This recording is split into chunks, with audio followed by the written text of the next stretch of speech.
Have you guys ever heard of incurable diseases like Alzheimer's, Parkinson's, or Huntington's disease? What if I said that there is a simple solution, a cure to all of these diseases, and it's called embryonic stem cell treatment? Now before we go into that, let me introduce myself. My name is Alina Maitara, and I am taking Bachelor of Science in Biotechnology in UPM. Okay, so back to embryonic stem cell treatment.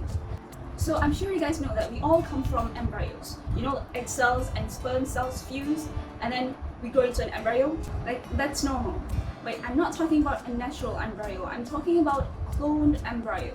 So basically, scientists will take any cell from our body, hair cell, kidney cell, or whatever cell you have, and then they will take the nucleus of that cell and then insert it into an egg cell. And then you will get an egg cell, but with a different nucleus on it. And then this egg cell will be left to grow for, 14 days, and then it will become a cloned embryo. Now, in the embryo, there is what is called stem cells. Now, this is the good stuff. Stem cells can specialize themselves into any cell you can think of, like anything. Now, remember those incurable diseases I talked about? Well, stem cells can manipulate themselves to form nerve cells or brain cells to replace the ones that are broken. And that is how stem cells can cure these diseases. Now, additionally, stem cells can also be made from kidney cells. And then when they differentiate and they proliferate, you can get an actual cloned kidney. And patients won't have to wait like a long waiting list for an available kidney, basically. And also, patients won't have to worry about the organ being rejected from the body because the organ is made from their own DNA. So why haven't we used it already? Well, in this video, I am going to share with all of you about two major controversies that's been revolving around this stem cell issue. First, in regards to the embryos, and the second is how women can become at risk in support of this treatment. And lastly, I will tell you where I stand in the light of this issue. Okay, regarding the first issue, now some people may say that the cloned embryo itself is a human being, and that human being has the right to life.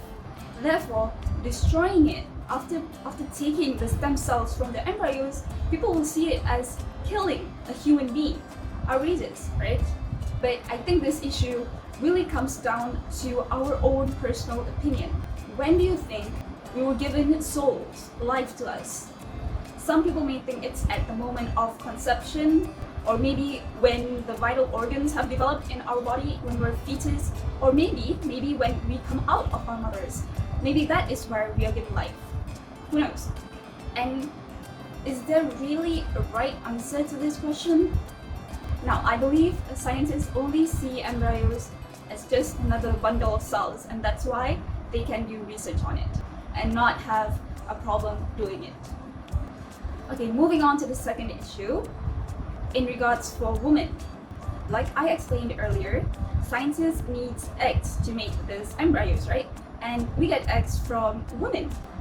If, let's say, 10 to 15 eggs are needed to make just one cloned human embryo, imagine how many eggs from women we need to support this type of research.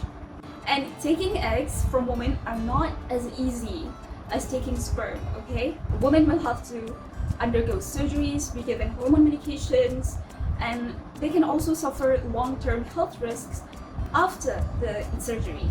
Now, it's not all bad news. There has been a recent study where eggs from women will not be required, but it is still in its early stages of research, so there's no guarantee for it currently. Moreover, laws have been regulated to ensure women are not exploited in this type of issue. The medications that will be given are monitored, and also they will be paid sufficiently, so good for them. Okay, so we've reached the end. So for me, I am currently for this type of research. Now, don't get mad, but in my personal opinion, despite the right to life of embryos or the right to health of these women, I believe we should prioritize the right to health of numerous existing patients that requires stem cell treatment. I believe the potential for humans to gain the highest attainable standard of health should not be overlooked because of these issues. That will be all from me this time. See you next time. Maybe. Big maybe. Goodbye.